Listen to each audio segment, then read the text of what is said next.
Ring of Honor is back, and so is the TSK. We break down the re-debut of Ring of Honor and even throw in some late Revolution predictions, because let's be honest, the show is dropping late, but that shouldn't stop you from kicking it with the TSK.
What it do? Welcome back to a brand new edition of Kickin' It with the TSK. Tad bit different format, but still the same group of crazy badass motherfuckers that are going to sit here and talk all kinds of different wrestling. This is probably going to be the forum where we're going to start doing a weekly Ring of Honor, live show review, however we want to consider it, however we want to call it. But this one's going to be a little special because we have AEW Revolution happening tomorrow, or I guess today, because it's going to drop on a Sunday.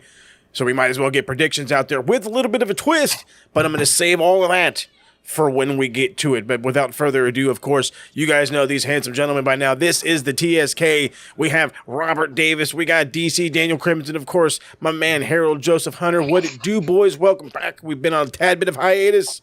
Are we rested? Are we ready to go? We are ready to go. Yo. Reunited, and it feels too sweet. Hey, I like that. One time for the peoples and all that, and hey, get you one. Had to sneak it in there. So, again, like I said, we're going to start with Ring of Honor. It's going to be a little bit different for those who were watching Retro and listening to Retro, and you were used to the star ratings. We're not going to go star ratings. We're just going to talk about them. If we feel the match then deserves one, we could more than happily give one. But for right now, we're going to stick to just going through it and talking about it and just garnering, I guess, some nostalgia feel and talk about how we felt about the return of Ring of Honor. And personally, it's right back in Orlando, Florida. I guess it's in Orlando, Florida. Apparently, it's in the former Impact Zone, from what my man DC tells me. And there's no better way to start off a Ring of Honor show than with a Briscoe. And the only one left, unfortunately, is Mark Briscoe. So we got Mark Briscoe against Slim J. I have no fucking idea who Slim J is. Not a one. Trustbusters. Anybody know? Slim J is actually besides Trustbusters, he's actually old OG ROH. So oh well, there you go. This was probably the perfect way to start off the new era of Ring of Honor. Jay Briscoe was a part of the first ever Ring of Honor show, and to have Mark and an OG ROH guy started off was pretty cool. Hell yeah, it was pretty cool.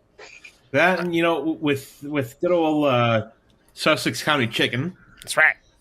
Being who he is, I think whoever he was going to be against him, they were going to get fed.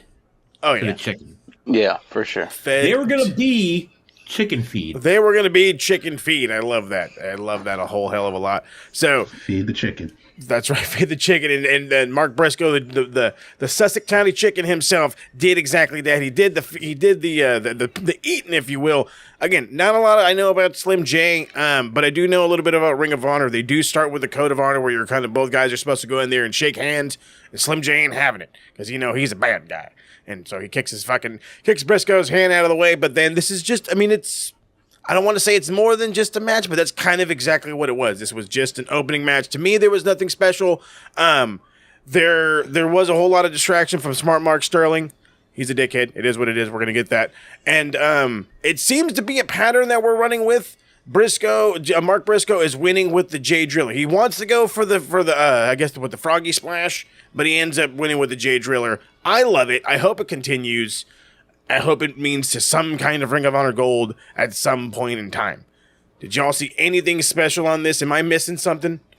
Or were we I enjoying think it some was Mark Briscoe? It was just a match.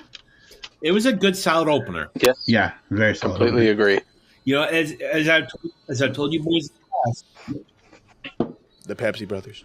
you gotta have a good, solid opener that kind of hooks the crowd in, and that's what this did. That's what this match did. It did what it needed to do.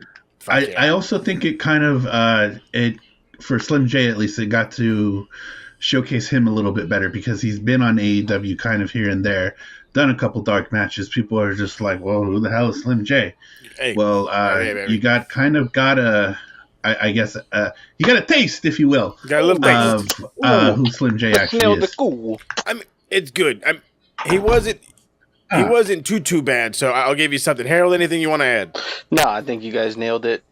Nothing more to add on top of that.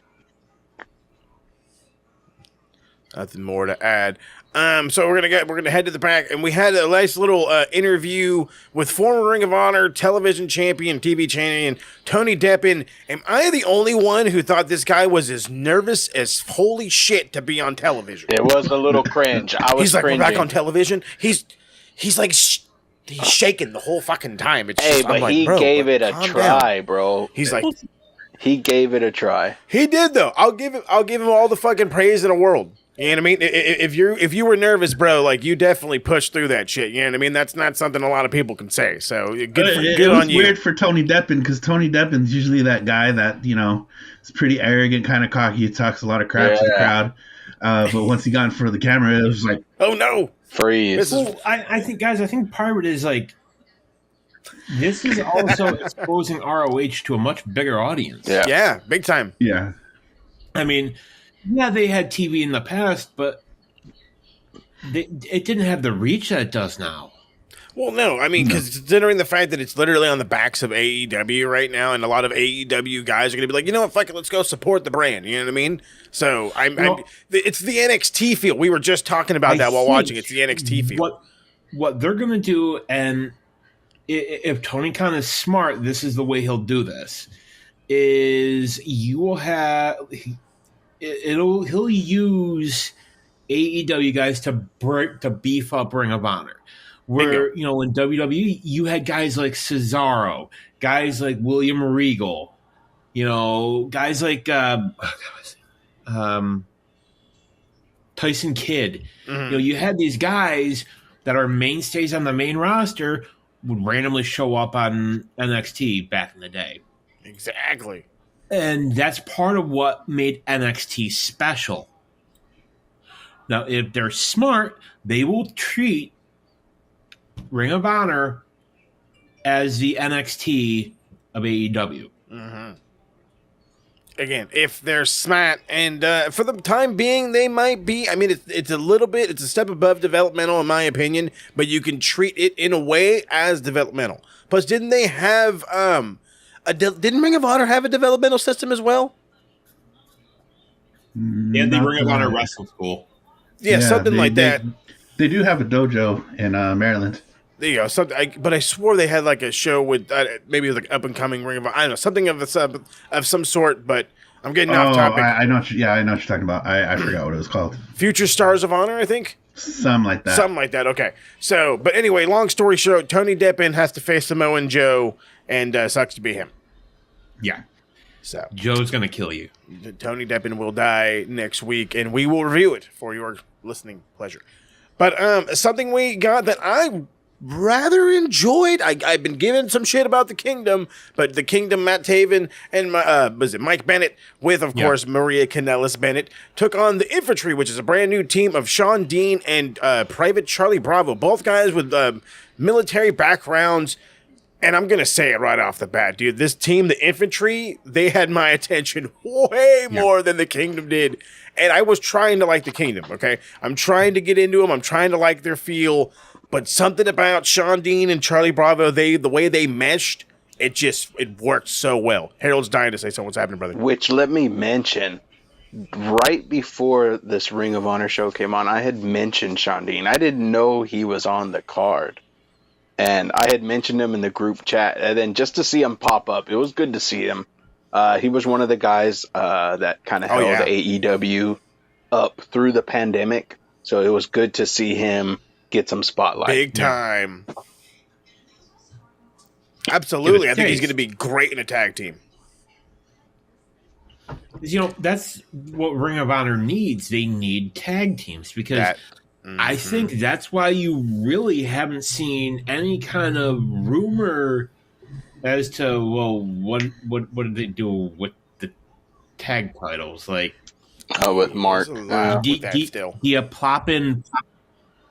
Do you have Papa Briscoe?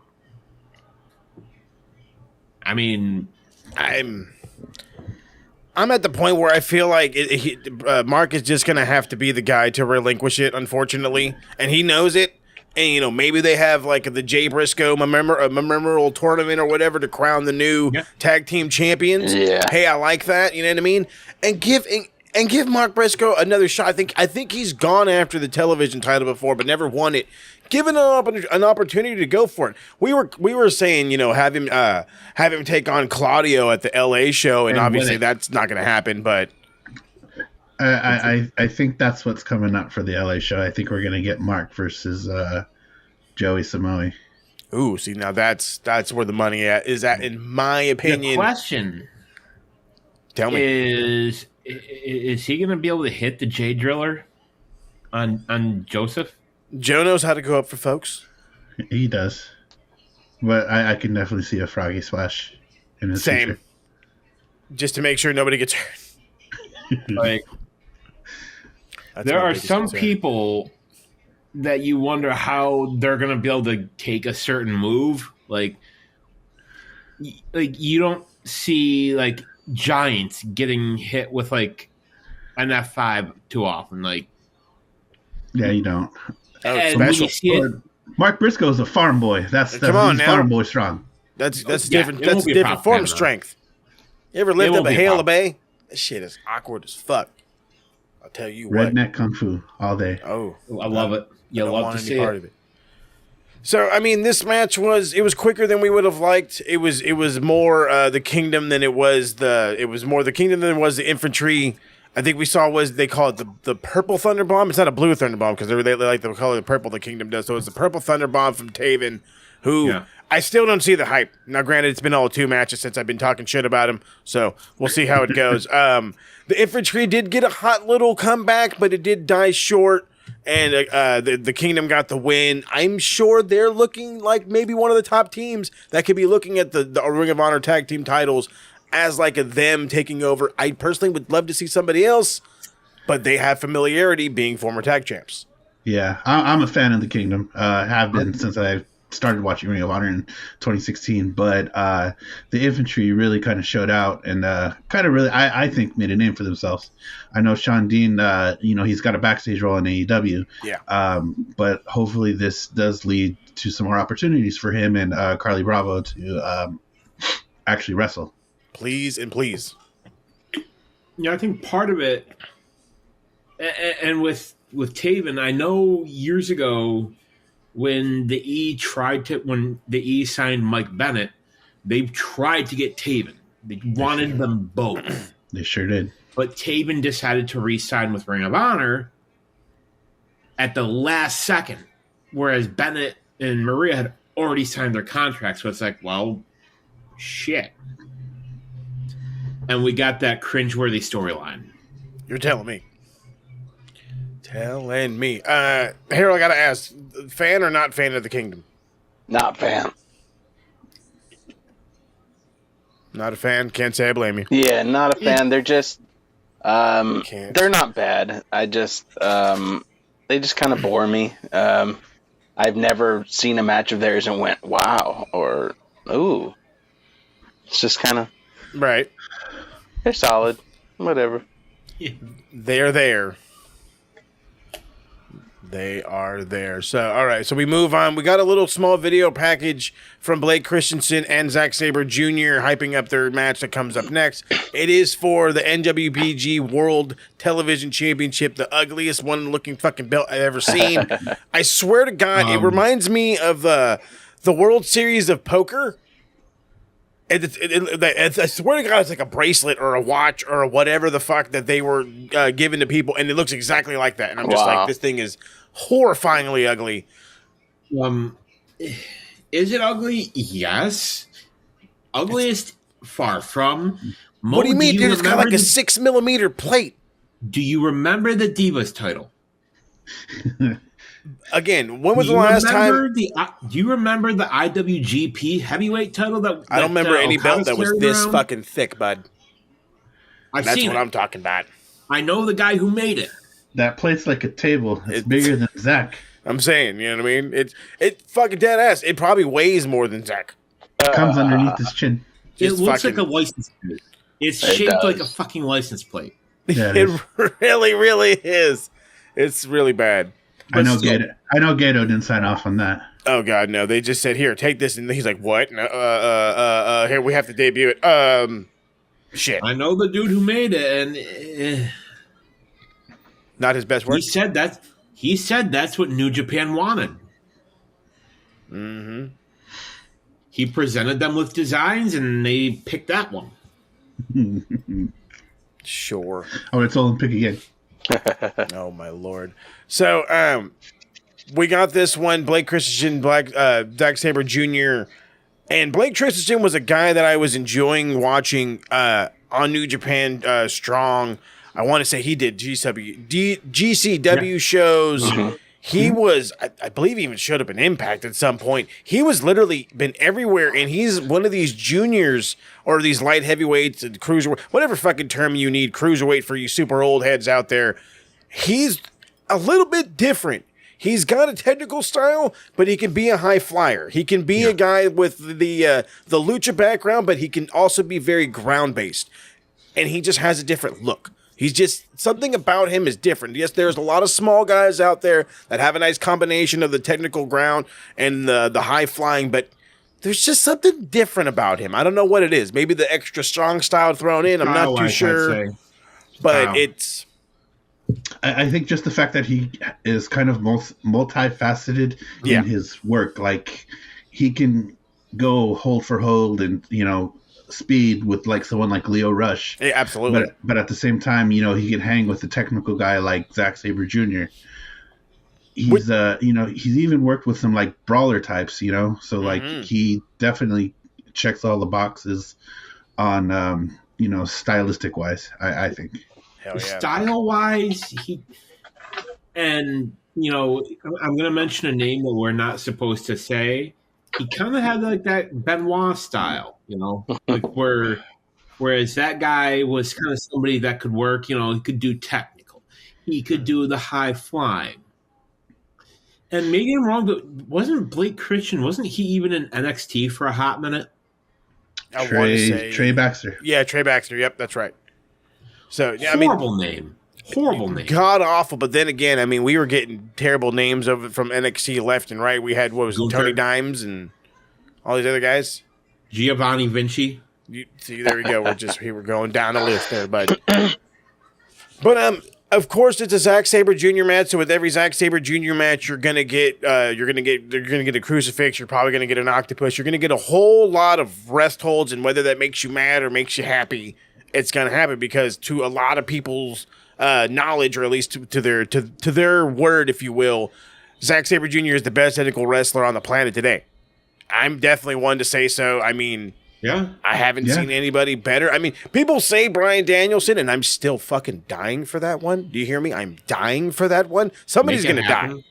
I don't know whom, but it's coming. It's coming at some point or another. Were we supposed to get it at Forbidden Door last year? We were, yeah. But with that, was it Stadium Stampede? Brian got the yeah. Goddamn Stadium Stampede. So there was a lot to this match. This is a 15-minute time limit for this title. They went about 10, I would say a little bit over a 10-minute mark.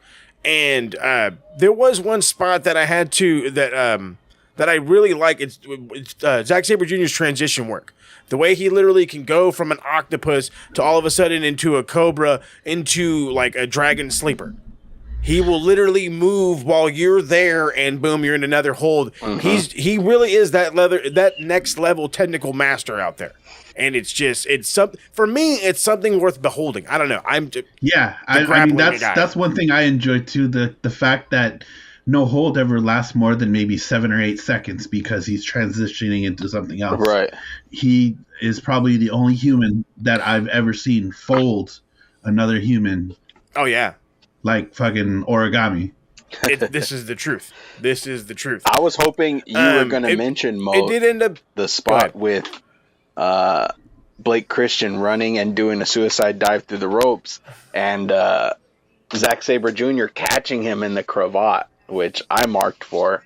Hardcore. Oh, caught him in the cravat. Yeah, that was hot. I love a cravat, so as soon as I saw that, I was like, again.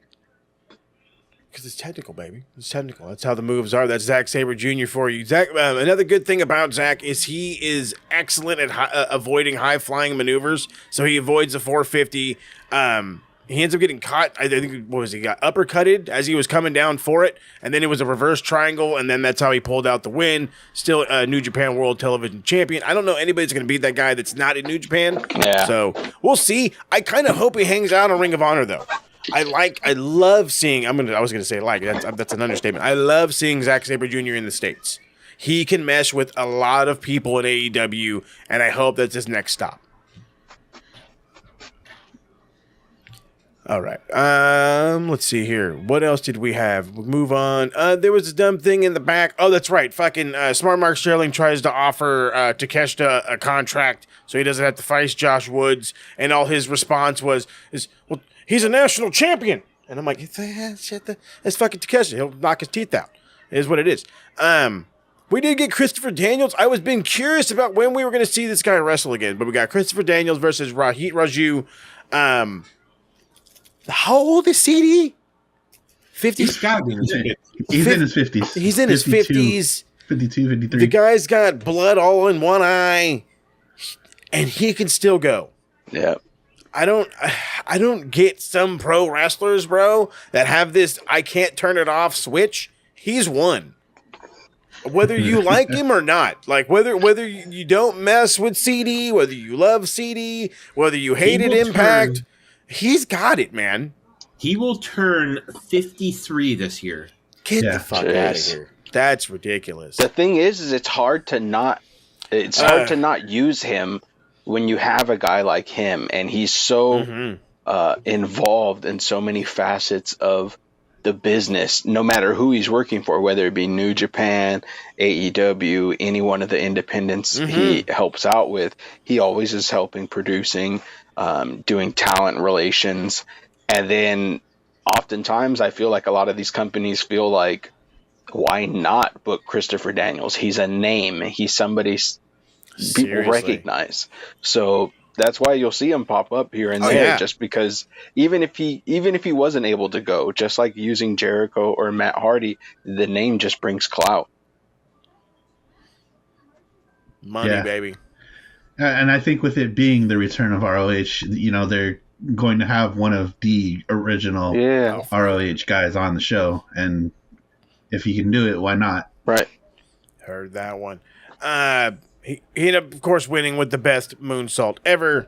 Glad to see CD picking up some dubs. Hope some more comes his way. I don't need to see him win a belt or nothing, but hey, have him going out there doing some kick-ass shit is cool with me. Backstage stuff. Lexi Nair, I want to say she's been the Ring of Honor backstage person. I used to not watch Ring of Honor, so I can't really tell. We've seen her a lot, that's all. The old Ring of Honor backstage person is on NXT now. Ah, well, there you go. So, anyway. Lexi is actually the daughter of DDP. Uh-huh. Who is also engaged to Big Bill. Oh, Lord. If I hear that goddamn name, what more goddamn time? I didn't know DDP was engaged. I can't say I blame you.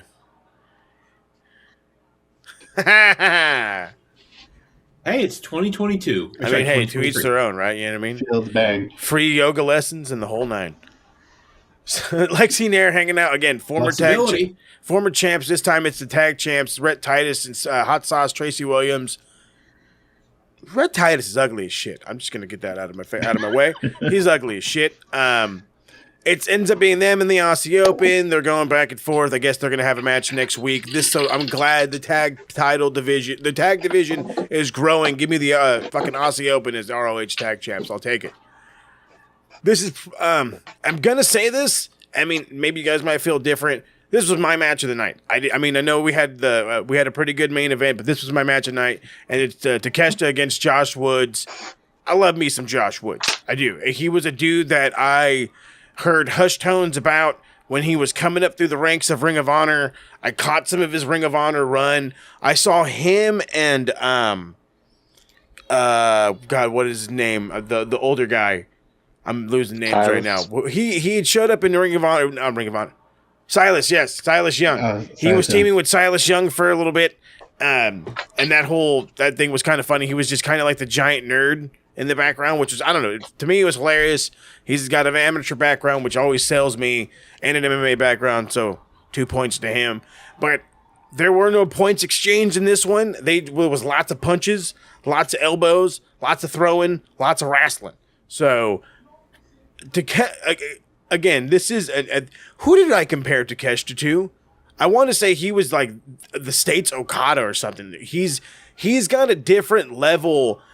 Or let me stop myself. I feel like I'm gonna say the wrong thing. He brings the New Japan style, the DDT style. He brings that style of Japan in full form, not snip-bitted, not Americanized, in full form to any promotion he's in. Ring of Honor, AEW, wherever he goes. I mean, and that's probably what's going to keep him in AEW and Ring of Honor. He is as strong style New Japan wrestling as can be. He can be technical. He has high flying ability with the lucha side. He has the ground game, and he has you. Hey, guess what? I'm just going to hit you really hard in the mouth. I don't know what he can't do. He's definitely got it, and I think the fact that the crowd went pretty crazy for him when his music hit and he came out. Like, the dude's getting pops left and right. Yep. Like, he's putting in the work, and it's showing. So, like, I mean, if any of these nerds are talking about who's this guy, we know who this guy is. We know. People know. As a fan, I couldn't be happier for Takeshita, and I'll tell you why. Oh yeah.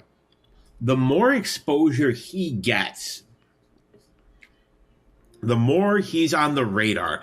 The more he's on the radar of New Japan wanting to have him exclusively, AEW wanting him exclusively, Impact maybe. Triple H is looking at him. He's watching, and you know what?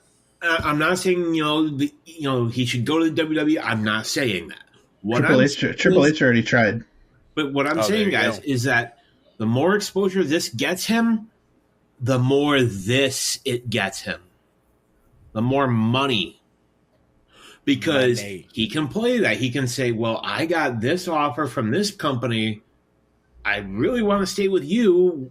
What are you going to give me? What can you offer me? And if that can get him opportunities in AEW or Ring of Honor or wherever, good for him. I am happy for him. And that's what it's all about. Yeah, make that money as long as you can. Have the career that you want and the opportunities that you can have. Because, damn it, he's good. No arguments here. Again, another one. There's a hell of a lot to talk about, so I'll just kind of give you the last bit of it. These guys are going back and forth. They're trading suplexes, and then they start chucking these elbows down at each other, and that's when the strong style comes in. There's a "This is awesome" chant, and I think this was the only match we got that on, so if that doesn't tell you something, then there you go. Josh Woods goes for the Chaos Theory. Takeshita cuts it off with a roll-up. Then Takeshita goes for the Chaos Theory, ends up hitting it. Same thing. They both counter because they're both seeing it coming. Takeshita ends up winning with, I wrote, a big wheeled barrel suplex.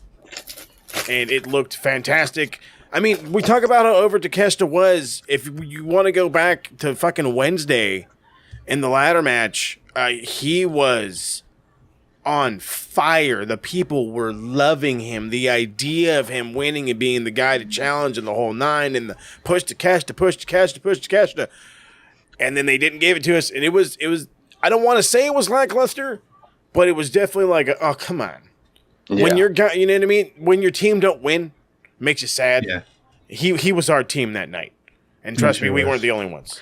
Now something that I mentioned during Ring of Honor when we were watching it was I felt Josh Woods got the showcase in this match.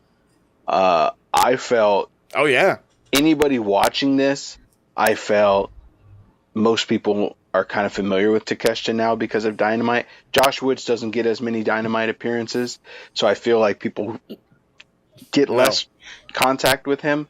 So I think most people went into this thinking Takeshita's going to rock. This is going to be a Takeshita match. And Josh Woods rocked right with Takeshita. They had great chemistry together. It was an awesome match.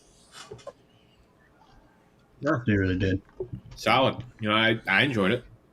No arguments here. So, again, more backstage nonsense. Claudio Castagnoli, before his title defense against AR Fox, apparently, what did he say? Fox may cost him some money at Christmas time, but no one will spoil his defense or his mood on the episode of Dynamite. Claudio was not a fucking promo. Yeah, that was terrible.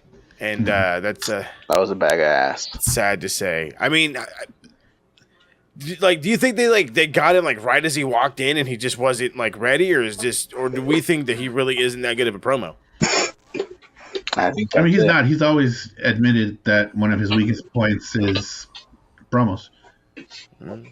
And I guess you're not going to get better at him if you don't practice. Right, I heard that. So I'm scrambling and I'm typing here because I'm still not fucking aware of who exactly is in this goddamn fucking team, but it's the Embassy against a bunch of fucking nerds. So okay, it's Brian Cage, Tona Leona, and was it Bishop Khan? Khan. Yeah. Okay. Oh, Bishop Khan. Okay. See, I was like, I know this guy from somewhere. Okay, that name's familiar. All right. So now that I finally got their fucking name. This was a goddamn squash. I look at these three dudes and I'm just like, if Vince was running the E and said if I could buy anybody today, he wants all three of them guys just because of how they look. Fuck how they wrestle. Fuck if they could draw money. They look just like the guys I used to buy all the time in the 90s. Well, there you go, Jack, because they're all fucking ripped and shit and giant men. So, absolute fucking squash. They destroy a bunch of nerds. They move on. Brian Cage gets his ass beat in a singles, but looks dominant in a six-man. So hey, why not? Why not? This one's a little shocking for me because I'm always used to crapping on somebody with the last name Daivari, but Arya Daivari against Metalik, and my immediate go-to is, okay, cool, Metalik's going to carry this entire match, and he's going to do some cool shit here, and he's going to do some... Well, guess what? You kind of need somebody to be able to, make it fluid with you, and all your cool shit. Arya Daivari just so happens to be that dude. Apparently, he's gotten good sometime between me not giving a shit and now, and I like it. Okay? I'm not mad at the fucking guy. I appreciate it because I've been watching Metalik, and when I saw him leave the E and I saw him go to New Japan Strong, and I thought, okay, cool, maybe this is an opportunity to him to gain some momentum. And when he was barely fucking used, I was disappointed. And now we have an opportunity for him. I thought this was maybe going to be an opportunity for him to win, look good on Ring of Honor television. It wasn't because Arya Daivari isn't more of a name. He isn't a faction that's featured on AEW. But guess what? He can fucking go. And he proved it against a really good fucking luchador. So I was shocked on this one. He did win with a roll-up. It is what it is, but... Give me some more Arya Daivari. God, I can't believe I'm saying that. Yeah. One thing we actually brought up was this was like a 205 live reunion. Right, big time. You guys were on 205. Personally, as someone who watched almost every episode of 205, a lot of people crapped on Arya Daivari, but I always thought he was actually really solid. I don't think he really got a fair shake in WWE. They just sent him out there to go play the stereotypical heel. Yeah, that's the problem with E. He's just got a bland he really look. Never got to showcase what he could do. He's got a look that doesn't transition to a casual audience. Agree with that. There's nothing that you could grip onto about Arya Daivari's personality that you could say, I like this about him. I like this about him. Like, there's really nothing Right. other than the fact that he's damn solid in the ring. He's an awesome match producer, because every match I've ever seen that had his name credit on it has been an incredible match. So he can go. It depends on who his opponents are. He's a solid partner, so you could say. There we go. You know, I'll say it because, you know, we've all kind of said it. I'll just say it out loud because, you know, fuck it. I don't care. E-drones, E-fans, they need that flash. They need that, ooh, shiny. I need that. I think yes, and the casual. There has to be some sort of an attention grabber. When you're seasoned like Giggity, when we're seasoned like we are, and we've been in tune to what we like, and we can give a shit about a character, and the persona is more than just the persona and the way they talk. It's about how they carry themselves in the ring and the blah, blah, blah, blah, blah, blah. We can go down the list. I think that's like, we can easily be like, boom, this is why we like him. But yeah, I think it's E-drones and just people who are new or not fully invested. The cash, if you will. The casual. What could they have done with Arya Davari? Have his brother manage him. No. Wait, well, hold on. Arya Davari's brother was Sean Davari. Sean Davari. But Sean Davari. What was it? Sean wasn't. Wait a minute. Hold on. What was that one? Sean Davari wasn't he the manager? Khosrow Davari used to manage Muhammad Hassan. Yeah, that's what I was gonna say. Yeah, he was a fucking manager. Wait, didn't they bring him back though at some point? As a producer. I could have sworn he was an on-TV role, but okay. No. He was wrestling in Impact. That's where I recognize him. Okay. 2 weeks. Gotcha. So, lots of interviews from Lexi Neer, absolutely earning her paycheck for one episode. I think she gets like 5 interviews throughout the whole show. This one's with AR Fox. No disrespect to AR Fox, sounds like a goddamn computer robot. He is literally like monotoned. He's just happy to be there because I wasn't here 10 years ago. And I'm like, all right, whatever. My man's been on the indies like 20 years. It's going to take a minute. I mean, yeah, I'll give him time. The fact is his wrestling is literally more than enough for me. So I'll leave it alone. I want to be that guy and be like, this was a total piss break match, and it was a da-da-da-da in the throat. But we have to still talk about it. Sky Blue and Madison Rayne. Madison Rayne is a Ring of Honor. No, yes, maybe. She's got history with Ring of Honor. Let's go with that. Okay. Yeah, she does have history with Ring of Honor. Against who I'm reading their current or recent NWA Women's Tag Team Champions in Charlotte and Robin Renegade. Renegade. Mm-hmm. So they're not. They lost the titles. What do you mean? Like 11 days. That was their title reign. 10 days, something like that. I mean, hey, it's more than I've had, so I can't say I blame them. Yeah. The only person I can say that did anything worthwhile to me was Sky Blue. And, I mean, I think it was you, Rob, that said it was like, where's this Sky Blue been? Where are you on Dynamite? Where are you on Rampage? This was a different, like, either she turned it up or something clicked. I couldn't figure it out. She turned it up. Okay. I personally think she just felt more comfortable being in Ring of Honor. I think she felt like a bigger fish in a smaller pond as compared to Dynamite. It's, she's got all these other big names all over the place, and she's on national television. I think it was a bigger fish in smaller pond situation.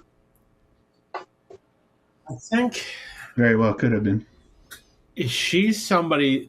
Okay, let's say, for example, Sky Blue was in WWE. We'll just use them as an example. If you had signed her and you put her immediately on Raw or SmackDown, it'd be the same thing. She's somebody who put Sky Blue in Ring of Honor for a while and then move her back over. That's probably what they'll do. Let her bring up or build up that confidence.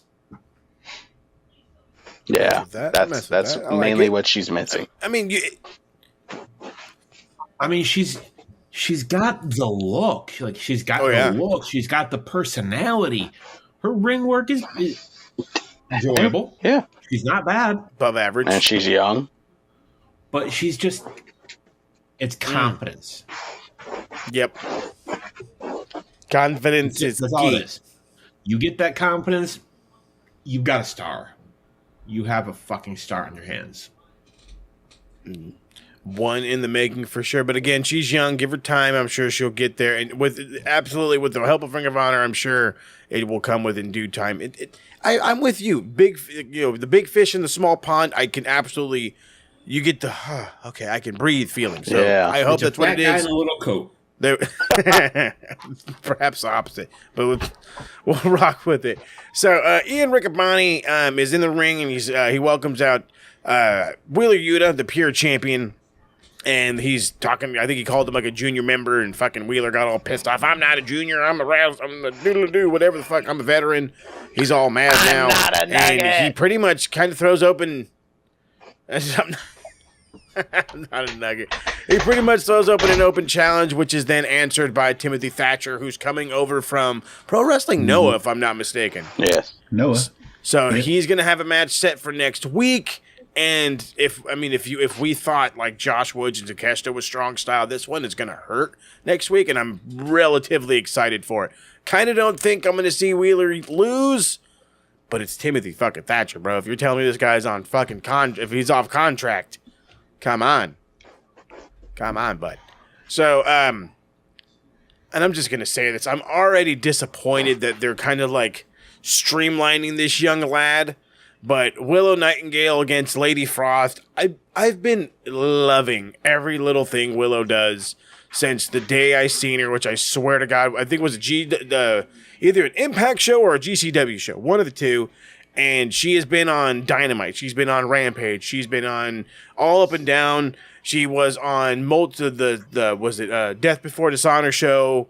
All these other ROH shows. She has shown her worth. And Lady Frost is, I want to say NWA, former NWA. She's actually she's a free agent right now. Okay, so she's free agent. But this was definitely a Willow showcase. As it looks like it's going to be her and Athena probably next week for the Ring of Honor Women's Championship.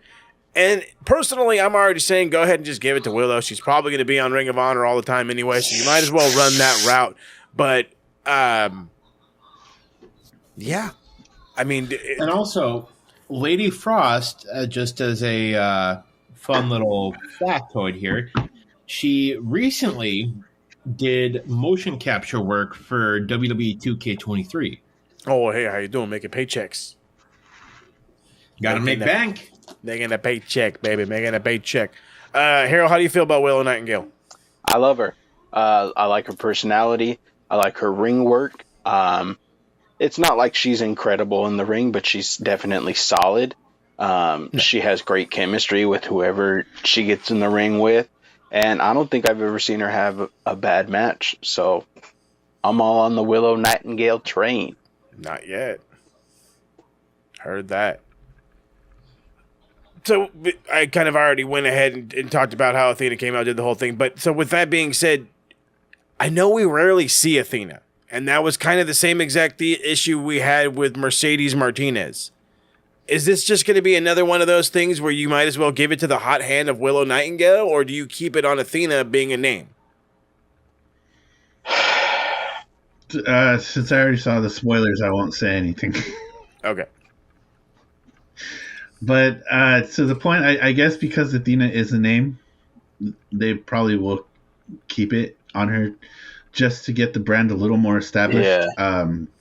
I guess because those people that were hardcore ROH are just probably now tuning back in. So they're probably going, okay, who's this Willow Nightingale?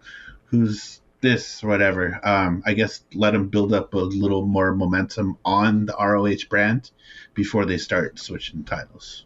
Understood. Yeah, they're going to focus more on what ROH needs right now instead of what the superstars need. As Dynamite, you're like, okay, who needs the belt? Ring of Honor is going to be like, who do we need to have the belts on? So, Right. Got to build the brand. Totally understand. Got to You build the know, brand. it's similar when AEW launched, and the first set of champions. Who was the first TNT champion? A name. It's Cody. Uh-huh. Who was the first set of tag team champions? Hangy and Kenny. A name. No. Who was the first world champion? SCU is first. Chris. SCU is first champ. Yeah, SCU. SCU is first. Case in point, it was a name. SCU. They Jericho were the for hot sure. faction. They were the good guys. Yeah. Yeah. And Corey being the first TNT Yeah. made sense. You're trying to establish the title. You want somebody that is going to be able to carry that. Can establish it. Now, you build up your female roster, and then that way, whoever beats Athena is a big name. Yep. I'm not saying Mercedes Martinez is a name, because she is, but, and yeah, they were both in the E, but, a lot of people will, maybe, be watching, so they'll see Athena and they'll say, wait a minute, that's Ember Moon. Right. No, I hear you there. I mean, and it's the face and the name confusion, which will get them, which is the confusion in its own, but it's the face that will draw them in, and I'm sure go from there.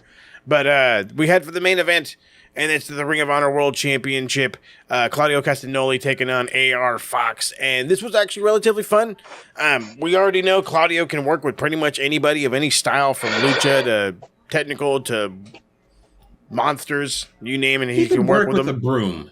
He can. He hasn't he? I was going to say he actually has. Isn't that some Chikara stuff? Sounds like it. Sounds definitely like some Chikara stuff. For those out there, that's the wacky wrestling that is no more. But if you could watch it and go back in your days, that's some fun stuff to watch if you want some actual entertainment wrestling. So, God, what spot did I actually write down? There was, they were battling on, no, hold on, right here. It's, Claudio fakes a strike. Fox falls for it. There was a kip up counter. Claudio caught Fox with a giant swing. That's right. And then that sent him out on the floor. There was, they said the name of it. I don't know what the name of it, the grand something or another, rope walk, elbow. I thought that was badass. They exchanged near falls for a little bit. There's a Ring of Honor chant. Claudio goes up on the top rope. A couple of drop kicks exchange. There's a DVD, 450. It's just going. Fox goes for a springboard. Claudio cuts him off mid-air with a giant uppercut. Or was it with European uppercut, if you will, and picks up the win. I thought it was kind of a little lackluster that he won with an uppercut and not like the Gotch pile driver or maybe even the fucking swing like he did with Jericho. But it is what it is. Claudio picks up the dub. AR didn't exactly look weak, but maybe they could have got a little bit more in it. But the main event was a main event, and I didn't hate it. The finish was a little weird. Tad. But other than that, I enjoyed that very much. Maybe short on time. Maybe. Who knows? Yeah, I think they were rounding out But on time. Yeah, and they just said, "Okay, call it." Yep, got to do it. Got to make the moves. Good match either way. Obviously adhering to. Oh, no, absolutely good match either way. They did adhere to the code of honor. Shake hands on. They walked out. That's when all of a sudden we heard Eddie Kingston themes hit. He hits the ring. He jumps on the microphone. He says that he promised John Moxley that he wouldn't beat up Claudio Castagnoli in AEW, but this ain't AEW. And he wants the Ring of Honor World Championship. Claudio pretty much blows him off, so we'll see where this goes. My immediate thing is this is going to be the match in LA, considering that we're, 3-4 weeks away? But there's a lot of Ring of Honor television that was taped. So, God only knows. We could read the spoilers, but it's a lot more fun to watch it. But that was the end of this one. Personally, I didn't hate this episode of Ring of Honor. I thought it was a good episode of Ring of Honor. I'm used to the 1 hour episodes. This turned into 2. Only one real maybe 2 downside matches, 2 super slow matches, ones you could miss. Otherwise, good enough show. Definitely wants to make you come back next week and watch again. Yeah, absolutely. I think this was a great start to reintroduce the brand. Hell yeah. Yeah, I mean, DC? Got them where they wanted to be. Oh. No, you're good. Go ahead, Harold. Oh, my bad. Make it happen. No, yeah, I was just going to say I thought it was a good show, a great start to the new Ring of Honor. Definitely something I want to continue to watch in the weeks to come. And who knows, might even become our favorite Tony Khan brand. Hey, who knows, right? You never know. As DC? long as we don't get any major announcements, I'm good. I'm a million with that one. No major announcements, please and thank you. Don't you do it to me, TK. So, I mean, Rob had to do his own thing, but it is what it is. So I did mention at the beginning of this one, after we finished up with our Ring of Honor review, we were going to hit up AEW's Revolution show, which again starts later this evening, and we're going to do predictions. So what you've noticed on Max Wrestling is we have like a predictions title, and we've done the whole bit. We are not going to go for the predictions title unless you guys want to do so. That's a different thing for your own gimmick. However, we of the TSK, we're going to make it a little bit more fun. We're not going to have this cool championship you get to tote around and say, oh, I know more than you, or I'm guessing better than you. We're going to actually end up, the loser has to play a fun game that we've come up with called Sing the Praises, or Sing Your Praises. And what it is if the person with the least amount of predictions correct will then have to either, for 30 seconds straight, say very, very nice things about somebody in the wrestling business that they absolutely loathe, or they are subject to karaoke selected by the winner, the person with the most predictions correct. And the crazy thing that I don't think we talked about in this whole bit was what happens if there's a tie at the top. Right. You guys had the 3 people could then end up having to have to figure out which terrible song do you have to sing for 30 seconds, which will, yes, be recorded for your listening pleasure. I think as you wonderful people are not privy to our discussions in the control room, there you go. The TSK control room. As we all know, Mo is not a very big fan of Sir Nicholas Patrick. Fuck that guy. So, for example, if Mo gets the least amount of predictions correct, Mo will be singing the praises of Mr. Patrick. Oh, fuck. Can you have any idea like how hard that's going to be, man? Like, you know how fucking cringy that's going to be? And if Harold gets the least right, then he's going to be singing the praises of Bray Wyatt. Hey, he's a big, strong man.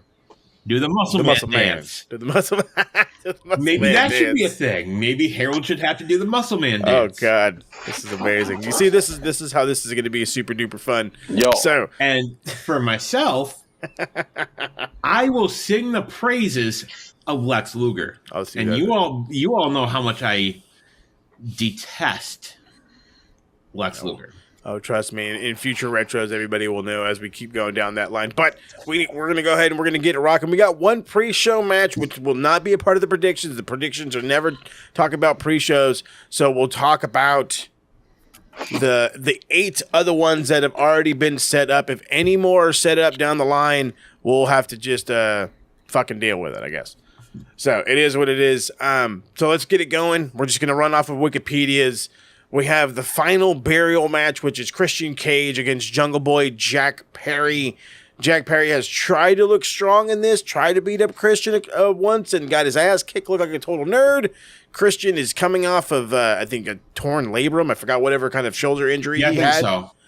So it's very up in the air. But, the question is, do we try to rebuild Jungle Boy Jack Perry, or is this the opportunity to build the giant heel that is Christian Cage? Honestly, Jungle Boy needs this win a lot more. That I can agree with.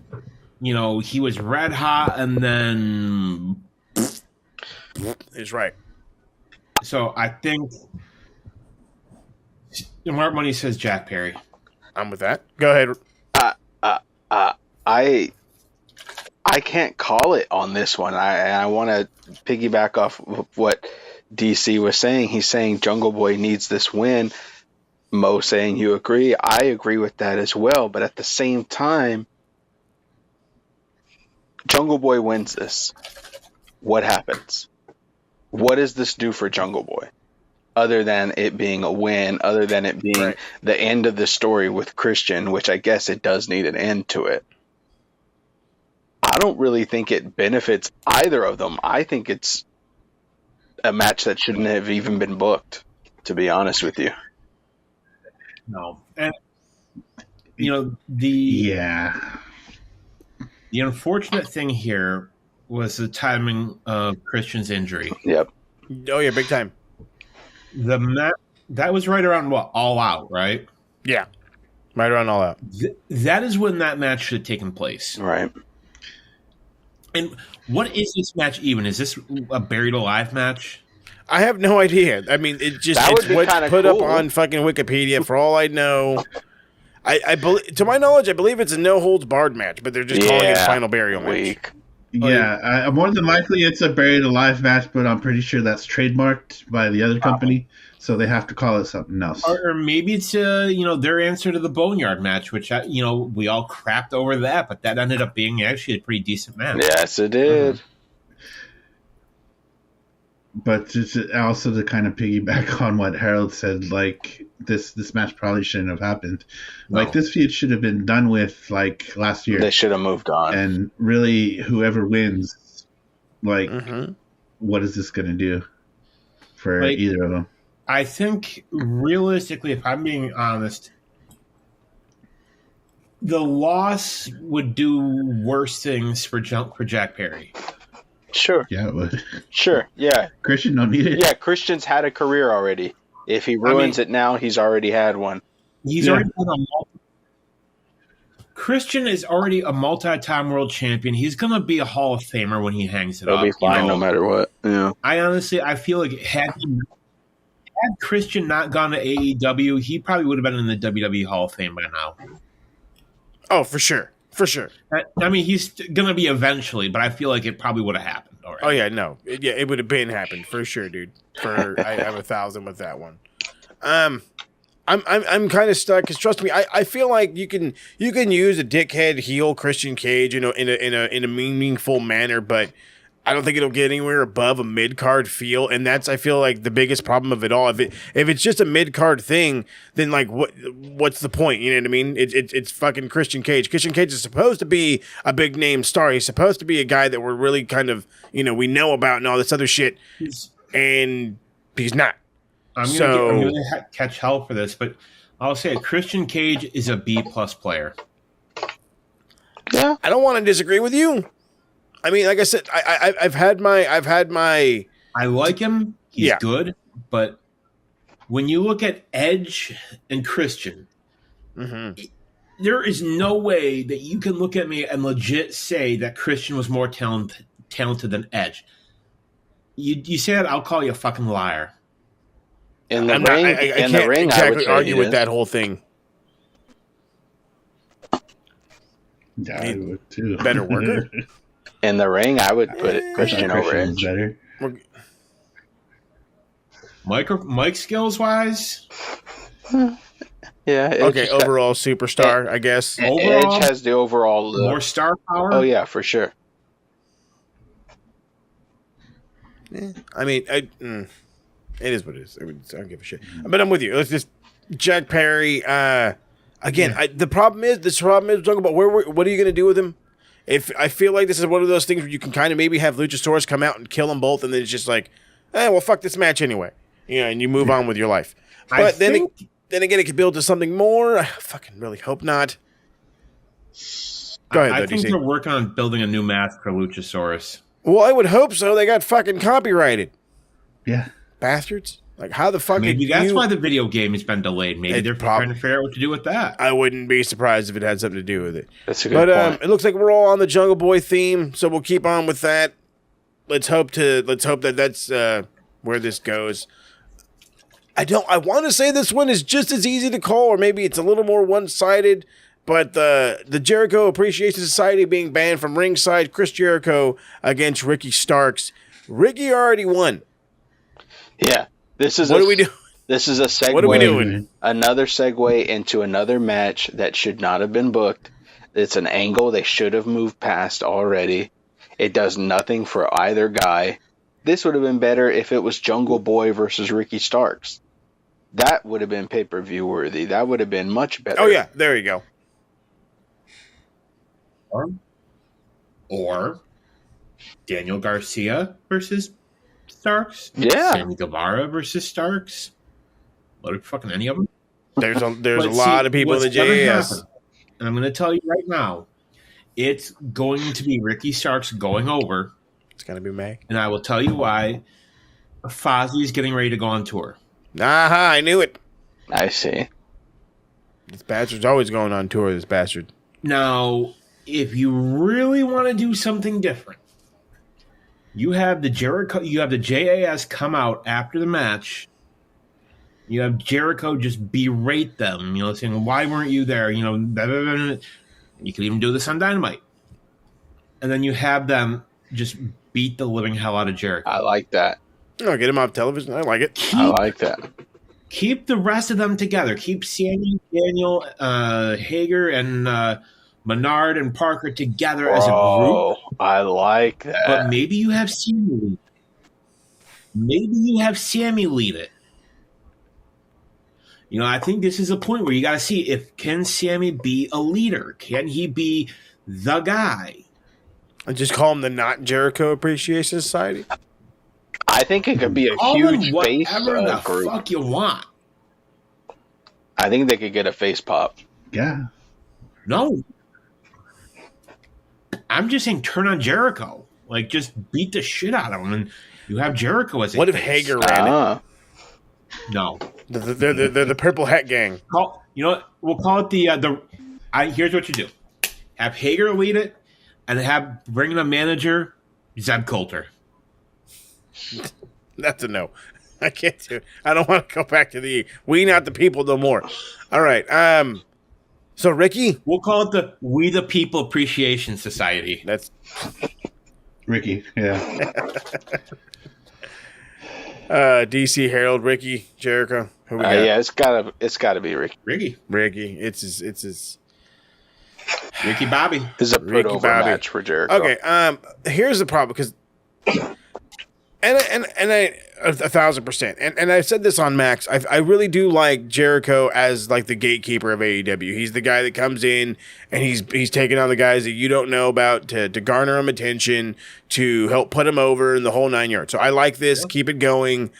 But don't fucking drag it on so many times that it's old. Right. And that's exactly where we're at right now. We're old. Okay? It's not where the money's at. But this fucking 6-man is exactly where the money's at. We've been clamoring for as fucking long as both these teams have been in this company. And it's the Elite against the House of Black for the trios titles, the 6-man titles, whatever the fuck you want to call them. I am immediately saying now is the opportunity for the Elite to lose them. You allow Kenny to show up and start being an AEW championship again, AEW title contention. The Bucks go back to being title contenders again. We get back the guys that were running the rest of the fucking divisions, and you let the House of Black be the most dominant trios team there's ever fucking been. Who wants to wrestle these guys? Nobody. I'm going to say this. This is what you do. Everyone says, well, who takes the pin? Sit down, open your book. You Book it have with DC. Malachi Black pin Kenny Omega. Ah, you bastard. Clean. Don't you? You don't listen to him. You don't listen to what he's got to say. He's full of shit. No interference. You want to get House of Black over as a legitimate threat, as monsters. I don't see any other option. I'm with you. I can fuck with that. Are we seeing anything different, boys? I want to see the seeds of a But Malachi okay, so Black let me go ahead. Omega feud built into this. Yes, sir. Please, please, please. I never thought of that before, but now that you say that, Harold, God damn it, I want it. I mean, it has to be, right? Buddy and Kenny, Brody and Kenny. I know, All of them. literally. It all has of to them. be, right? Like you. Well, that's what I'm getting at. It's like I'm saying it because my biggest thing is there's not too many people to go up against MJF, and I think Kenny is a perfect guy to take it off of him or have MJF beat him to literally solidify himself as the greatest there is. If that's what ends up happening. But at the same time, if Malachi is going to end up pinning Kenny, as DC would call it, you gotta have a fucking feud now. You gotta have those guys go against each other, whether it be a singles, whether it be a continuation of the Elite and the House of Black in a tag team form, singles form, whatever. It has to be a thing. Mm-hmm. It has to. You can't ignore it at that point. Yeah. And I think that would leave you a perfect, call it 2-month, 10-week thing to keep Kenny away from the world title picture, and then a perfect entry into it after this whole feud finally blows off completely. Let me ask you this. When is the next pay-per-view after this? The one in Vegas, Double or Nothing. Vegas. That's in what? Memorial, May 29th. May or June? May 29th. Yes, sir. Here's what you do. You have House of Black win clean. And then the next pay-per-view, you have Buddy Murphy or Buddy Matthews, whatever the fuck you want to call him. We'll call him Mommy's Poppy. Okay, let's go with that. We get Buddy Matthews. I had to. Because fuck you, I can. And then, so Double or Nothing, we end up with whoever wins the tag titles. Ass Boys, Orange, and Orangehausen, which, fuck it, that's what I'm calling them now. That's their name. That's what it's going to be. You have Orangehausen go over. And then at Double or Nothing, you have Orangehausen versus Brody King and Buddy Matthews. Buddy Matthews and Brody win. You have House of Black just slowly fucking take over.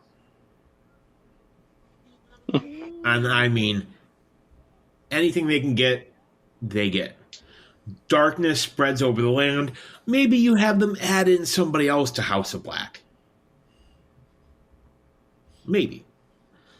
And then what does it lead to? It leads to the Young Bucks versus Brody King and Buddy Matthews for the tag titles. Maybe Bucks get it back. I think this points into, and what excites me is the question is, well, what's going on with Kenny's contract status? What's going on with that? I think you play into that. I think you use that. Of course. I mean, it's definitely something worth playing into. I mean, considering all the rumors, considering everything that's going around, we all know anybody who half-ass listens to the dirt sheets, who wants to pretend they don't listen to the dirt sheets, whatever. They know about all the rumors going around that Kenny's contract has been extended due to injury, and he could be out at any fucking point in time. But I don't. You don't know. Maybe it's just me. I'm not putting all my eggs in one basket for anybody. If you're going to be trios champs, you're going to be trios champs. You don't need to be trios champs, tag champs, TD champs, TNT champs, TVS champs, host champs. No more drip gods. No more multi-belt teams. No more. No. This is a bloated fucking roster, and if everybody's going to come after one group of individuals, we're literally repeating. We started on we're on year 3 going into 4. You're going to go right back into year 2. We don't need a repeat. I think right. This is why this works so perfectly. You allow the elite to go away and focus on being the elite. Focus on being that big hot team, the team that garners all the mark attention, all the big attention, all the supposed whatever. This is the company that was built around these guys. You know what I mean? They were built for this place and vice versa. So I think that's where you move there. And the House of Black is killer in its own as a trios champion. I mean, it works. You can have Malachi and Brody and Buddy, all 3 of them at some point, do singles against anybody, and it'll be a banger, and it just looks good on the trios champions. I mean, I understand the whole stories, and trust me, I love all the fantasy booking that we get in AEW, but that's also part of its hindrance. There's not a lot of stories that last long, something worth sinking your teeth into. It's hey, we know what they're building, and this is possibly the blow-off, and that's it. We're going to go 6 weeks, we're going to go 8 weeks, we might go 10 weeks, that's it. I mean, I hate to fucking admit that dumbass Brian Alvarez can be kind of right, but in a way, AEW is the land of, hey, come get these great matches and a little bit of a story, while WWE is willing to tell you a story and make you want a guy who was a mid-carder be the world champion. Yeah. I mean, part of it is, a lot of fans, I'm not saying all, but a good chunk that clamor for long-term storytelling. And then when a company, be it WWE, be it AEW, they give that to us. And they say, okay, well, here you go. We don't like it. We bitch. Bitch and complain. With Hangman, the whole storyline about, that he could never win the big one. Right. Then it was building to that moment. That, you wanted to see him be the first AEW champion. Anybody with a half a brain knew he was not going to beat Jericho. It wasn't going to be him. No. And then, you see Kenny be the asshole that he was, that character. You wanted to see somebody take it off of him. Mm-hmm. And then we got that moment with Hangman hitting it, the buckshot lariat, 1, 2, 3. It can be done. So, honestly, they need to build the House of Black up more. And I think this is how you have them go on just an absolute dominant tear and hold the trios titles for a while, because those titles need consistency. No arguments here. But I think because I think we're all in the simple fact of it's give it to the House of Black and let them fucking run with it at this point. But we're talking about who's going to carry it, who's going to put some lineage to it, who's going to garner some attention to this. Let's talk to AEW Women's Championship. Right now, Jamie Hayter, probably the most popular champion we've had since Britt Baker, to the point where I don't want her to lose it, but she has to lose it at some point. And with the particular story we're in right now, where it's Jamie Hayter, Saraya, and Ruby Soho in a triple threat, and they're playing up this, I'm from WWE, so we're better than you. You were not the AEW originals kind of bullshit thing with the green spray paint and the L, and I get the NWO vibes. I really feel some kind of weird way like Ruby could turn in the middle of this match and just fucking simply lay down for Saraya.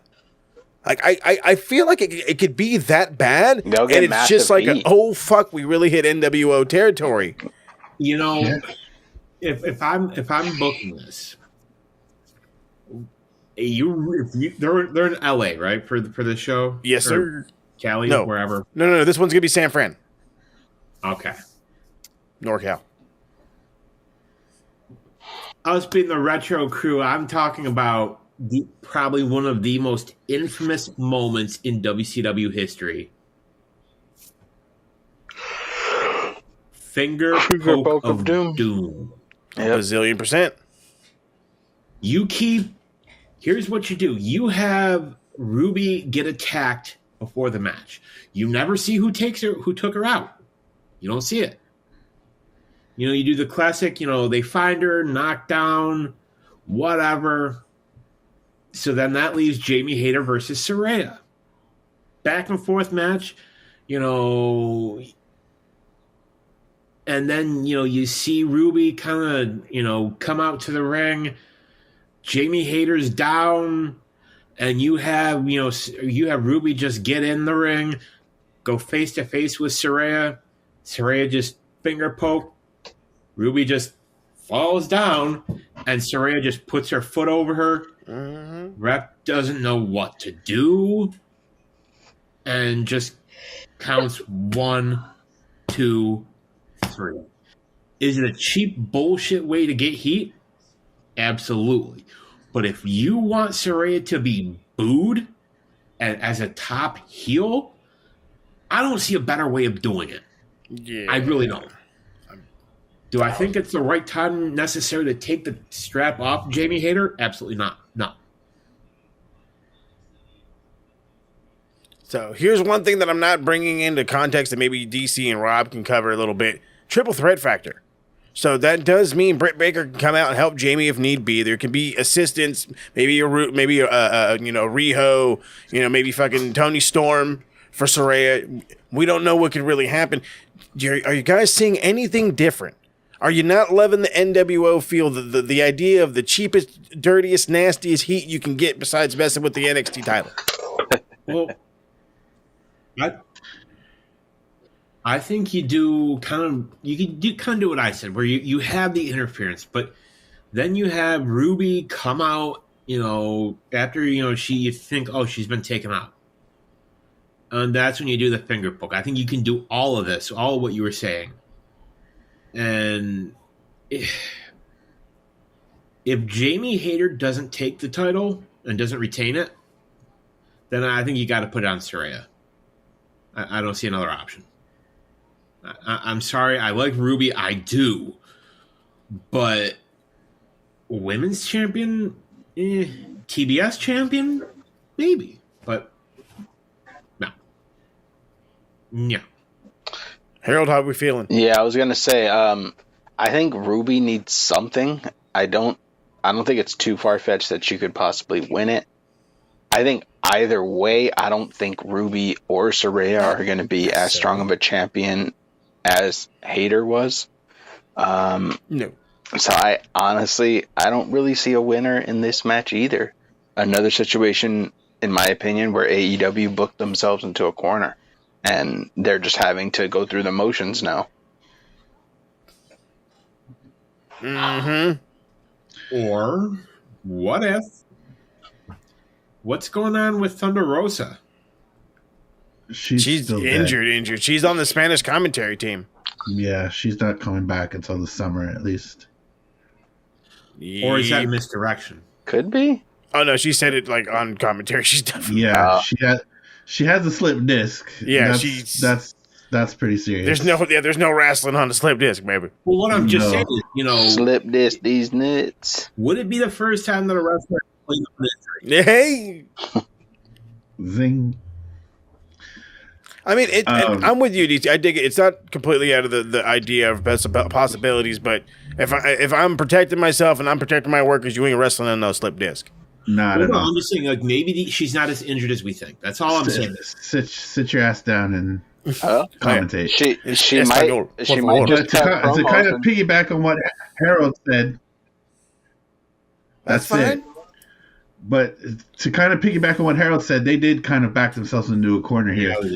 Like, they've got this whole dumbass NWO thing they're doing. They're trying to build Ruby up because, let's be honest, her booking in AEW hasn't been any much better than it has in WWE. No. If anything, it's been worse. Yeah. Facts. Yeah, I'll say it's been worse. Saraya, we don't know if she can actually, legitimately wrestle more than one time a month for now. Yeah, it's very questionable. Man, that doesn't stop MJF. Like, I heard that. Yeah, I got a point there. I don't see anybody but Hayter winning. I like it. And whatever else they do with this storyline. I don't know, man. Well, I think we're finally seeing different in this one. So I'm gonna a couple Hayter and Therays. It is what it is. I think we're gonna be pretty in line with the next one though. Texas Death, as John Moxley kept calling it. John Mox and Hangman Adam Page. Does Mox finally go on vacation? Yes. God damn it! Let the man go on vacation. It needs to be Hangman. The man likes to fight. He does like to fight. He loves to fight.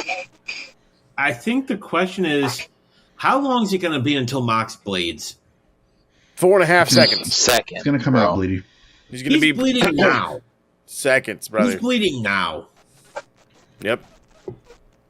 He's bleeding already. Neighbors. Yeah. John, you got some red on the carpet.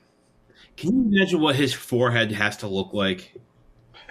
Can you imagine the terrifying looks in his daughter's eye? Yeah. But so to get for real about this one, we've seen Hangman be the big nasty mean cowboy, but there is nobody more brutal than John Moxley, and we've seen it in multiple promotions. How can this go any one way? Is it going to turn into a giant thing with the BCC and the fucking Dark Order? Is it going to, AKA, do we feel like this thing is going to end up being dragged on more so? Or do we finally come to a head in this one? This probably needs to end it. Yeah, well, we're hoping. I think. Yeah. Wishful thinking. Go ahead, D. What I'd like to see happen, just an absolute fight. To me, Mox, I would equate him to this generation's Cactus Jack.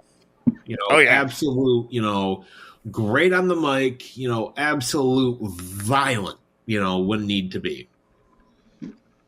Now, if I'm booking the finish, I'm having this match just go all out, balls to the wall, both men bleeding. Bleed, baby, bleed. I want that ring mat, to be Coke can red. Yeah. By the time this is done. Yeah, I want it to be red and righteous as hell. I'm having Hangman just crawl, bleeding, broken, near death, and just try and cover Mox and just collapse with his hand over Mox, and the ref just counts 1, 2, 3. After the match, both men taken out on stretchers. Both of them. I can dig it. Damn, DC. I can dig it. So, DC's just in the booking style right about now. DK, give me a fucking job. I heard that, baby. Okay, Harold, Rob, give me who we got winning. Fire Hangman. Hire me. Hangman. Hangster, the Hangster all day, every day, twice on Sundays. We're feeling hangy. Samoan Joseph against Wardlow, or Giant Karrion Kross. Wardlow. Has Wardlow lost so much momentum that we can't even see him as TNT Championship? He shouldn't. Is he worthy of this? He never should have lost it to begin with. Yeah, I agree. No. I can agree with that one. He was injured, so. I think what we're going to get, and I blame TK for this. I do. Mm-hmm. You had Wardlow was red hot, and yes, sir. Fuck all with it. Yep. Started putting them in no capitalization. Matches. Yeah, which made no sense. Gave him no mic time. I will say it. Booker of the Year, my ass.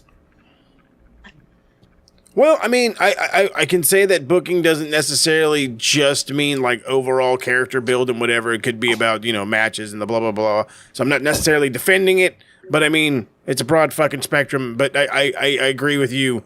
It is definitely up for fucking grabs. So Booker of the Year was Brett Lauderdale. It's okay. I've got to lean towards Samoa Joe.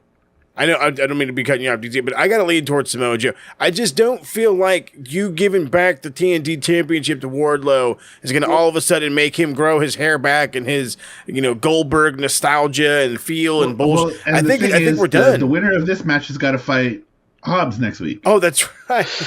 Another booking. Don't put it on Wardlow for a week. To have Hobbs take it. Yeah, because I don't see why you wouldn't give it to Hobbs at this point. He seems hot enough. This is another one. I think we even said this while we were watching Dynamite. Yeah, this is the problem, and it seems to be happening more and more lately. And it's not just AEW; it's WWE too. Like, it's wrestling in general. We're getting lazy again. Like, we had one of the greatest storylines that the WWE has done since the fucking Yeselmania back, fucking almost 10 years ago. Mm-hmm. And they booked themselves into a corner, not even a corner, the goddamn point in the corner. The 90, the fucking angle. Mm-hmm. Booked themselves right into that little fucking corner.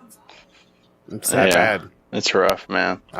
Trust me, no disagreements here, man. Great storyline. But the problem is, and this is the problem with Joe having both titles. We know he's not going to beat Mark Briscoe. We know that's not going to fucking happen. I would Are you hope really not. going to tell me that you're going to have Joe lose twice within?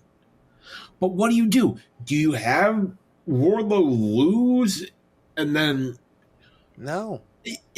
the No. only thing that makes sense to have both guys, and I know AEW doesn't like doing it, disqualification. I mean, have no, Hobbs come out and just fucking wreck both of them. I don't know. I mean, I think I can definitely see Hobbs getting involved, but I don't know. I could see that happening, and then TK Go ahead, turning Harold. it into a 3-way match on Dynamite. And then that way Hobbs or Wardlow or whoever can get the win, And somebody and looks. Joe doesn't look, because Exactly. here's the problem. If you have Wardlow lose tomorrow night clean, you just destroyed him again. Yep. Again. If you have Joe lose when Joe just got the title back, what, a couple weeks ago? Yeah. Yeah. What does that about a do to month, him? Yeah. It makes no sense. No. None. Nunsky. Joe it is, baby. Joe's all around. Okay. No. No. Wardlow for you? I'm going with the War Dog. Okay. I personally think it might be a hot potato thing if it's that kind of an instance, but I mean, I don't know. We don't know. Maybe Hobbs does just say, fuck next week and does something. We don't know until we see the show. But until then, I'm sticking with Joe. AEW Tag Team title match, a fucking 4-way. The Guns defending against the Acclaimed, against Jay Lethal and Jeff Jarrett. I can't believe I said that out loud. Shit. And against, we're Booking. going to call him Freshly Evil. I like Orangehausen. Okay, Orangehausen. Yeah, they've been calling them Orangehausen, so. I think Freshly Evil's better, but whatever. All right, Orangehausen it is. As fucking oddball as a team as can be, I understand that the fucking best friends couldn't be cleared, but come on, dude. Yeah. I mean, no disrespect to Orange and Dan, no disrespect. Give me the best fucking friends in this one, dude. And this was a perfect opportunity to give them the belts if you just are going to play hot potato with them. Hey, you never know. There's a lot of people, especially on the fucking TikTok side of life. Go ahead, D. All right, They might Harold. show up at the pay-per-view. Best friends might show up at the last minute and be like, hey, we're cleared. Get a big old pop and then win the match. You never know. Hey, you're 1,000. I would love something like that. However, and I said this on Max, and I will stick to my word on this one. If fucking Tony Khan crowns Jay Lethal and Jeff Jarrett, I swear to God, I will gladly stop watching a $50 show. I will gladly, without question, stop watching a $50 show and just resume whatever's left the next day. Because that would be literally one, if not the worst booking decision seriously. I have seen in a fucking long time. In a long They've already time. had, what, three shots at this already? Yep. That's exactly the problem. So, in reality, this one could have very easily just been a simple rematch between the Guns and the Acclaimed, and we could have been fucking fine. Yeah. But instead, we got a lot of extra bullshit that might give you some ideas of it maybe going a different way, which I don't fucking think it's going to. I personally, I think all this is going to have to be on Billy Gunn. Is Billy Gunn going to beat up his kids? Is he not going to beat up his kids? You know what I mean? That's it. Is he going to beat up the Acclaim or are you going to beat up the kids? That's how I'm seeing this. Either way, I feel it's going to be either the Acclaimed or the Guns. And if FTR is to come back, which rumors have them saying no and some are saying maybe, I still am going to side with maybe. And because of that, disgust me, the Guns are going to retain. Yeah. Now, one way I could see this going. We all saw the recent reveal of the merchandise numbers for AEW. See. Who are the two of the biggest merchandise movers right now? Orangehausen. Now, Orangehausen, Freshly Evil. you know, if this was the old bastard booking, he would have Orangehausen as tag team champions today. They he'd put the straps on them. Now, is that necessarily a bad decision? No. Hi, Dallas. Oh, no, they're having a big old party in the corner, Robbie? However, what I will say this, I think it's way too soon to take the titles off the Guns. I don't think so. I think they're lucky to have held them in general. I think it's one of and these. as long as they've had. I'm kind of with that. I agree with Absolutely. you. But I think the finish could either go where the Guns steal another win. I mean, I think it was way too soon to take it off the Acclaimed. I think so too. I'm going Acclaimed for that reason. But at the same time, I feel like it was a heat move. It was a heat move to do it, and it kind of meant something. And I figured if maybe it would have made a lot more sense if it just would have ended up as the Guns against the Acclaimed again. Yeah, it would have made more sense. Like, oh, okay, well, fuck it, we're just gonna have a rematch. So here we go. But thank you. But instead we got fucking Jeff goddamn Jarrett on a pay-per-view that I'm paying $50 for, or we're paying $50 for. We all love Daddy Ass. We all love Daddy Ass. Dumpster match. Oh, come on, Bebby. Been done. Give it to me. Didn't they already have one? Yeah, the last pay-per-view. Yeah, they did it. Oh, that's right. Oh, there we go. Last pay-per-view. Have the Gun Club go in the dumpster, and have it do you one better. Throw it off the stage. They did that. Just like they did to I was going to say, all this has happened. But I mean, I can't remember. I can't even remember Come on, DC. I heard that shit, boy. Cocaine's a hell of a drug. Anyway. So Harold's down for the Acclaimed regaining. We got DC going with the Guns. Hey, Rob? I think I'm going to go with the Guns. I feel like FTR has to come back. Hold on. Please tell me if they tell me they don't. Hold on. Hold on. Yes, sir. The merch that is going to be moved when the Acclaimed can say that they're the 2-time tag team champs. Oh, they're going to move my goodness. merch. We're not thinking about the money moves. Not thinking about the money moves. I'm just switching it up to the Acclaimed. I'm locking it in. But do you want to think that FTR is coming back, or are you hoping they're coming back? I'm both. Yeah. Look, and if I got to give a quick explanation, I'll give a quick explanation, and it had to tie in with the one with Kenny. What is one of the WrestleMania fucking matches that we kept bitching about, and we have no idea why the fuck it's being made? It's Brock Lesnar versus Omos. And when I hear about that, and we hear about the reality is that Omos wasn't featured on fucking WWE television in the 4 months or however long Papa H was in charge, and all of a sudden Vince is back as as an advisor, and now all of a sudden Omos has a big time match, not just a regular match, but a big time match against a huge opponent in Brock Lesnar. He's running the company again. And with him running the company again, there's a lot of guys that don't want to be there for that. They don't want to be there for that. And guess who is probably a big part of that? FTR. We want to know why? Because they're not down with the hip-hop and the giant clocks and the chains and the whole nine. They're not Flavor Flav. They just want to wrestle. So with that being said, I feel like they will be back in AEW at some point, and because of that, the undreading, unruly reality is the Guns have to stay tag champs because there's nobody better for them to beat them than FTR.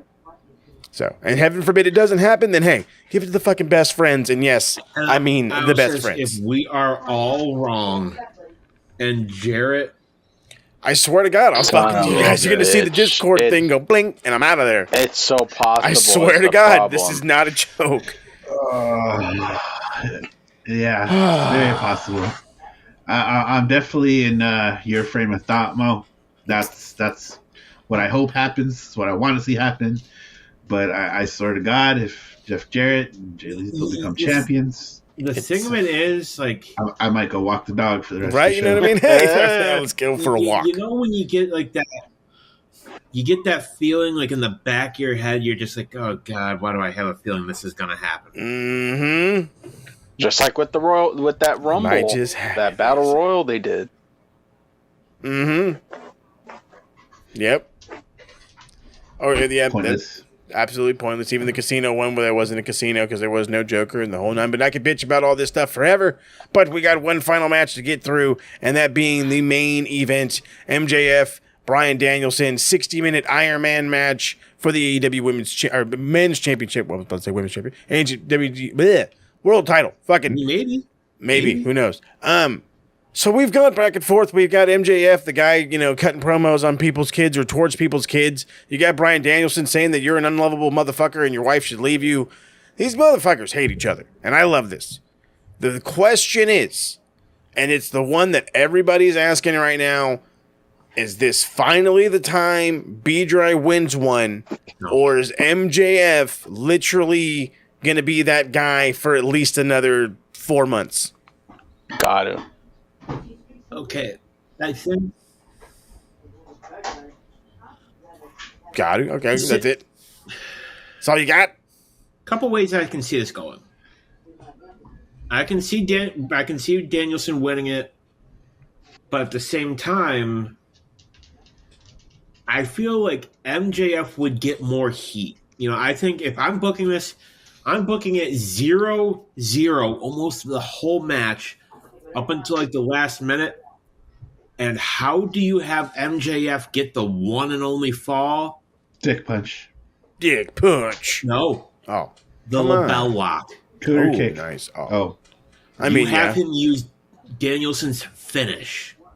Lock him in the lapel lock, and Danielson doesn't even tap out. Yep. He passes out. You want to hit him with that diamond ring first. I can see it. Right. Oh, that's right. Don't forget the diamond ring. Not even that. Not even clean. Maybe Danielson's the guy to beat MJF, but not now. Yeah, not now for sure. Okay, see here, I think the ring is gonna come into play. Whether he gets caught, I think it will end up being something he gets caught with. Like the ref will blatantly see him use it and disqualify him, give a point to fucking Bryan, and then he's just got to play catch up now. And I think he'll be able to do it, and that's the fucking problem. Or you really want to kind of switch it up a little bit. He goes to use it, drops it. Danielson picks it up and uses it. See, now there you go. Now you're talking my style. Maybe Danielson's the one that gets caught using it and disqualified. Maybe. Couple ways you can go about this, but I think, case in point, it is not the time to get off of MJF. Huh? You mad? No, we're filming here. Oh, I'm sorry. World-class podcast going on. It'd be the wrong time to take it off. I think MJF is still your star. I think depending on what's going on with him, if the shit with him is and his contract is true, we haven't heard anything about that in a hot minute. Mm-hmm. But I would say I have fucking loved the build up to this. Yeah, I went been really good. Totally disinterested to, okay, these two might actually beat the shit out of each other. In a very fun way. And I think that's absolutely possible. The fact that MJF is kind of tying his real life issues into this kind of makes it a lot more interesting. Oh, yeah. The last promo that they had, I feel that running start that Bryan got, and when he clocked MJF was out. He went night-night. Bryce had to drag him. He dragged his lifeless body. So I feel like there's some legitimate heat there. Yeah. Oh, yeah. So for 60 minutes, we're going to watch MJF probably get the shit kicked out of him. I will say this. So there is one aspect about a potential Bryan Danielson title reign that has me intrigued. We all remember his last WWE title reign, correct? Nope. Not really. Wasn't around I for mean, it. the custom WWE Oh, title okay, that yeah, he had. the With Nature's Channel Kobe. champion. That's Captain right. Planet. I'm wondering if he There we wins go. the AEW title, would he do something similar? That would It's a sell. possibility. I mean, hell, if Not MJF now, can though. make a brand new strap on his, I'm sure B-Dry could do something like that. You know, I feel like if they did that, I mean, obviously not now, but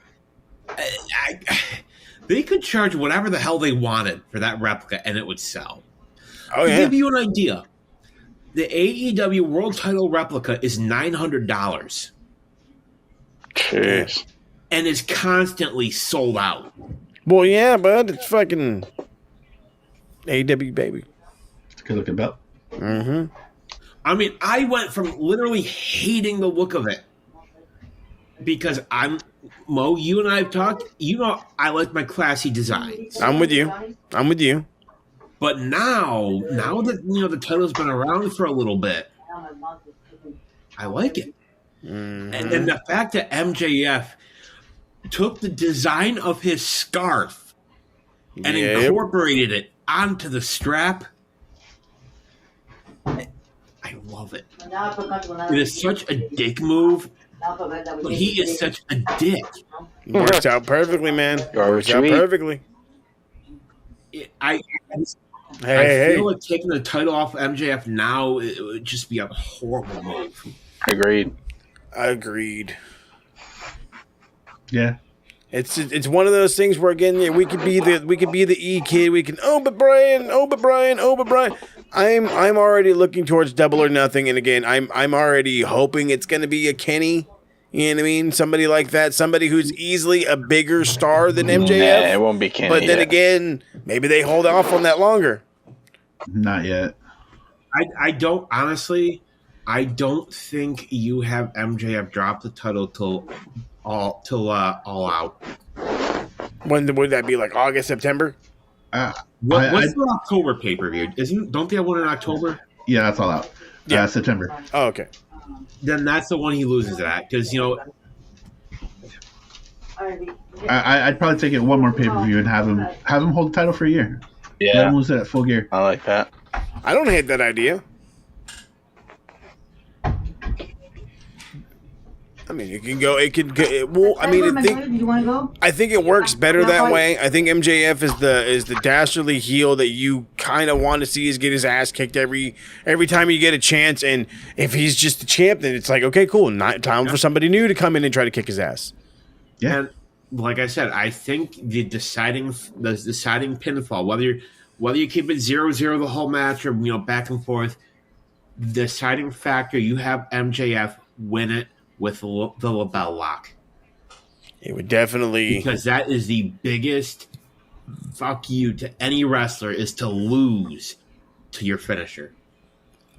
no arguments here, especially of MJF, the biggest douche of them all, the biggest motherfucker, if you will, using your own move to beat you, I think would be awesome. So that's it. The predictions are in. Our records are locked in, and hope and pray that maybe we all get them right. If not, maybe you'll see us singing, jamming, maybe even busting out a rap like Paulette does from time to time. Yeah. So that is what it is. We're going a couple minutes longer than we wanted to, but it is, again, tis what it is. But before we get on out of here, we'll go a couple minutes longer so we can get some plugs in.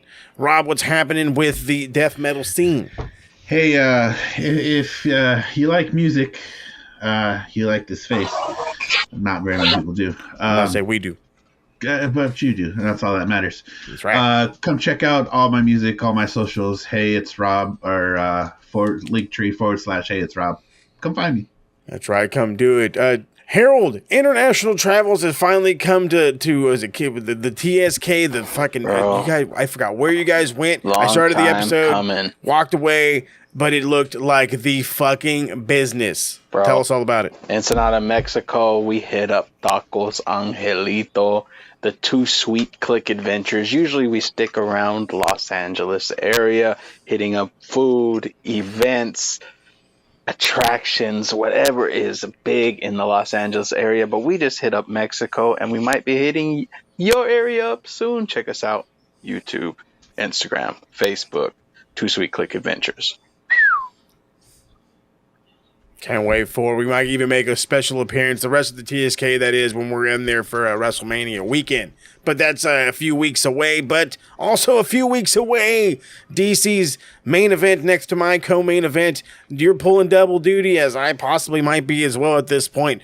Not only do you have an opportunity to go again as the Iron Bank champion, going up against both me and Trap, but you have an opportunity to defend your championship against the darkest creature in the realm, the Demoness. Wow. I also want to add, stay tuned. Max Wrestling this week, I will have a huge, earth-shattering announcement. Shaking The already. captain doesn't even know. TK, Captain, is that no. you? This main event is about It's TK. This main event is about to get even bigger. It is going to be the biggest main event in Promo Mania history. Oh, it's fucking snowing in here, bud. There we go, Jack. It is going down. Promo Mania, I want to say 8, is going down towards the end of March. March 28th and 29th, if I am to be exact. Whole lot coming down. It's a 2-day event. We've got the first ever tag titles being crowned. We've got my opportunity at the world title, DC against Demoness, and there's all kinds of shit going down more. Rob's got an appearance. He is going toe-to-toe with the guy they call the podcast machine, Mike Larkin. So much going down. The Chuckster, if you will. Who knows, Podcast maybe one of these Lord. days we'll get Harold into the game. But until then, we will catch y'all next time, and hopefully it'll be sooner rather than later, because it's going to be next week when we come back with some more Ring of Honor reviews, and of course, the loser of this predictions has to deal with some goddamn karaoke. At least that's how the way I'm going to see it. So with all that being said, we will catch y'all next week for some more Ring of Honor, and for that being said, we will get on out of here. Too sweet, boys. Too sweet, baby. We'll catch y'all later.